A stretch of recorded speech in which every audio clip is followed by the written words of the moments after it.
ফাউলের শিকার মাতিউস কুনিয়া। ম্যাচের শুরুতেই পেনাল্টি পেয়ে যায় ব্রাজিল। স্পটের সামনে বল নিয়ে কিছুক্ষণ কথা বলেন ভিনিসিয়াস জুনিয়র ও ব্রুনো গিমারেইস। অনেকেই ভেবেছিলেন শট নেবেন ভিনি, কিন্তু শেষ মুহূর্তে বল তুলে দেন ব্রুনোর হাতে। আর সেই সিদ্ধান্তই যেন কাল হয়ে দাঁড়ায় সেলেসাওদের জন্য। পেনাল্টি থেকে গোল করতে ব্যর্থ হন ব্রুনো। হাতছাড়া হয় ব্রাজিলের এগিয়ে যাওয়ার সুবর্ণ সুযোগ। ধীরে ধীরে রান আপ নিয়ে নরওয়ের গোলরক্ষককে ফাঁকি দেওয়ার চেষ্টা করলেও সফল হননি ব্রাজিলিয়ান এই মিডফিল্ডার।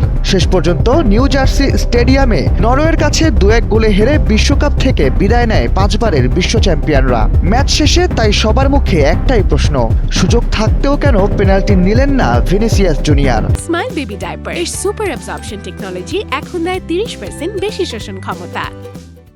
সংবাদ সম্মেলনে এর ব্যাখ্যা দেন ব্রাজিলের কোচ কার্লো আনচেলত্তি। তিনি জানান, গত 1 বছরের পরিসংখ্যান বিশ্লেষণ করে আগেই পেনাল্টি নেওয়ার একটি তালিকা নির্ধারণ করে রেখেছিলেন টেকনিক্যাল স্টাফরা। সেই তালিকায় সবার ওপরে ছিলেন নেইমার। এরপর ক্রমান্বয়ে ছিলেন ইগোর থিয়াগো, রাফিনিয়া আর ব্রুনো গিমারেইস। ম্যাচের শুরুতে ব্রাজিল যখন পেনাল্টি পায়, নেইমার, থিয়াগোরা তখন মাঠের বাইরে, যে কারণে ব্রুনোর কাছেই চলে যায় পেনাল্টি শটের দায়িত্ব।